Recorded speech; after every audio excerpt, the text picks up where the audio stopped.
Hi guys, this is Mrs. Pikarski. I just thought it'd be fun if we read a picture book together, right, this week. So this is a good story. This is called The Hippo-NOT-amus, right? And our author is, we have two authors, Tony and Jan Payne, and our illustrator is Guy Parker Reese, right? So our author writes the words, our illustrator draws the pictures. So we're going to read through this together. The Hippo-NOT-amus.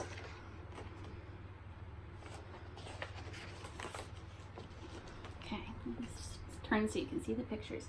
It says, Portly was a very young hippopotamus.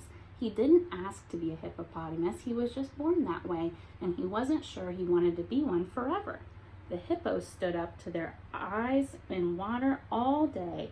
They ate boring old grass all day. What sort of life was that? So he says he's bored of being a hippopotamus. Can he just decide not to be a hippopotamus? Let's find out. It says, one day, Portly said to his mom and dad, I've been a hippo for long enough, and now I want to be something else. Impossible, said his dad, shaking his head. You're a hippopotamus, and that's the way it is, said his mom. But Portly was a very stubborn hippo. We'll see about that, he said, and stomped off. It's time for me to be something more interesting and to eat stuff with some taste, he called back. So, do you think he really wants to be something else, or is he just bored? Something to think about at home. It says, Portly had not gone far when he met a herd of animals. More hippos, he thought, but as he got closer, he saw that they had big spikes where their noses should be. You could do a lot of, tossing stuff around with spikes like that, he thought. So he's looking at these guys, right? And he says they have horns where his nose should be. What is that animal? Okay, we've got a rhino. That's what you call those animals, right? Where they've got big horns. Well, he goes up to them. It says, excuse me, Portly said politely to the nearest animal. What sort of creature are you? Right, we just talked about it. I'm a rhinoceros, said the animal through a mouthful of twigs. Well, I'm going to be a rhino thingy too, he said. But first, I need some spikes. Where did you get yours? The rhinoceros laughed. You could say I got my horns from my mother. Does she have any more? Asked Portly. No, said the rhino. You have to grow your own. We'll see about that, said the little hippo. So do you think he can just decide to grow a horn on his nose? I don't know. Portly found 2 pieces of wood and sharpened them until they were pointed. He tied them onto his nose, but then he couldn't see. He tied them to the sides of his head. He tied them on top of his head. He tied them underneath his chin, but no matter what, they just didn't look right. He turned around to ask for some advice, but the rhinos were gone. So Portly continued on his journey with the horns sticking out just anywhere. So see, look, he starts walking around and he's just got them sticking out the side of his face now. It says, before long, Portly saw a strange animal hanging upside down from a tree. That looked like fun. Excuse me, he said, what sort of creature are you? I'm a bat, I think, said the animal. And you are? I'm a hippo-noceros, actually, said Portly. So what do bats do? The bat took ages to answer. Eat stuff, hang out. It's not easy being a bat, he said. Well, we'll see about that, said Portly. Do you think that he'll be able to hang upside down from a tree branch like a bat can? Because I don't think that's going to work out very well. Well, it says he made some hooks out of bananas and tied them to his feet. Carefully, he climbed into the tree and then hung upside down. Now what? He asked. Now, said the bat, we wait. For what? Portly wanted to know. The bat thought hard. Wednesday, he said. So Portly settled down to wait for Wednesday.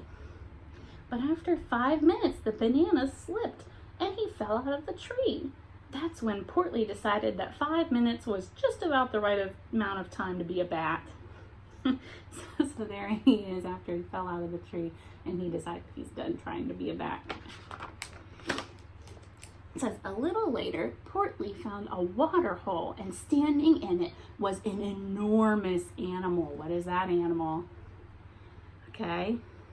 Excuse me, Portly said. What sort of creature are you? I'm an elephant, said the animal. What, may I ask, are you? I'm a Hippo-NOT-amus, and I'm going to be an elephant too, announced Portly. I want to spit water out of my nose, and I want to smell something when I'm here, and my nose is somewhere else. So I'll want one of those tube things, and I want some big flappy ears, and the elephant had to smile. Why do you think the elephant is smiling at him, right? He's saying that he's like, I'll take one of your noses and your ears, right? So the elephant's smiling. Wait a second, young Hippo-NOT-amus. You have to be born with those things, right? He's saying you can't just take my nose, right? You have to be born with it. But Portly was determined. That means he knew what he wanted and he wasn't going to give up, right? He was determined. We'll see about that, said Portly. Portly made big ears from 2 large leaves, and then he made a trunk out of a vine. But what could he do with it? He wanted to trumpet tunes and pluck leaves and spit with it, but he couldn't. His journey was slow because his horns fell over his eyes, his hooks caught in bushes. He kept tripping over his trunk, and his ears flapped all over the place. By now, Portly was getting a bit bored with all this excitement. He kept thinking about water for some reason.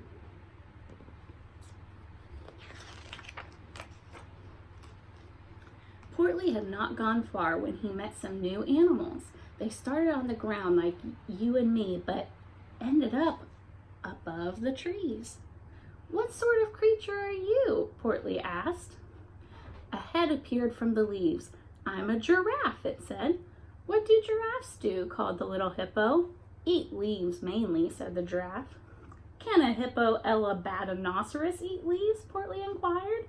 I should think a Hippo-NOT-amus could eat anything, replied the giraffe. Then I'll be a giraffe, said Portly. But it takes years to grow all the way up here, exclaimed the giraffe. We'll see about that, said Portly.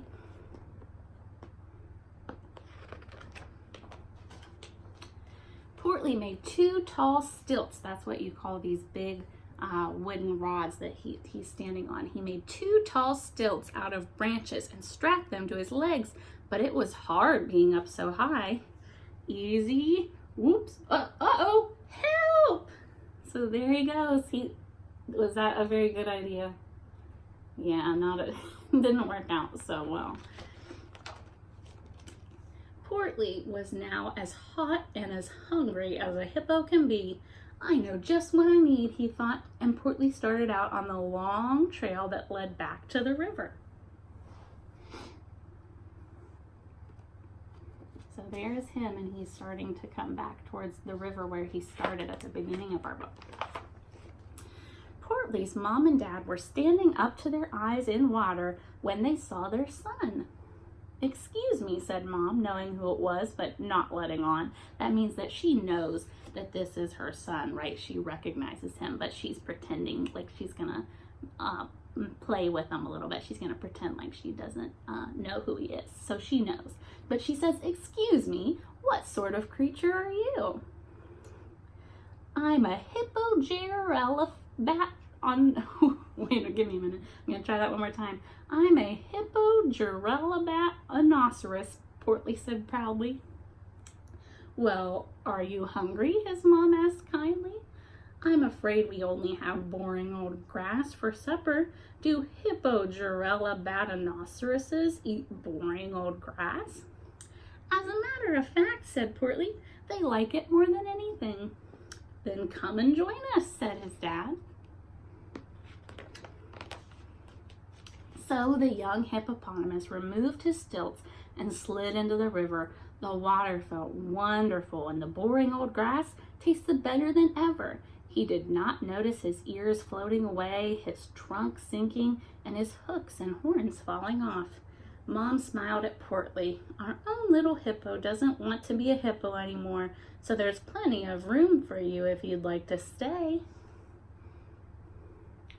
So now is he so bored with the nice cool water and the boring old grass that he was complaining about at the beginning of the book? Yeah, right. Now he's glad that he has those things. He's grateful. Said Portly, looking up at some nearby monkeys and wondering what it would be like to swing from tree to tree by his tail.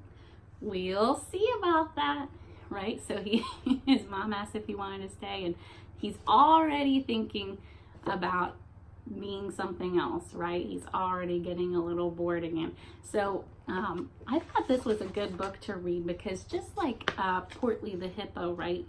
I know some of you guys might be getting a little bored, right? Being at home all day, the same kind of things. And I know that can be tough, but just remember, right, that it's important that we be grateful for the things that we do have, even when we have to stay home and not see each other like we would normally, right? It can be tough, but we have a lot that we can be thankful for. So maybe think at home, what's something that you're grateful that you have, even when we have to stay home to be healthy and safe, right? Because we don't want to be like Portly and be complaining like, oh, I want to do this, or I want to be like this, right? We should be grateful for the things that we do have. So I hope you guys enjoyed this story, and I hope you guys are staying happy and healthy at home. I hope I can see you guys again someday soon, okay? Have a good day. Bye.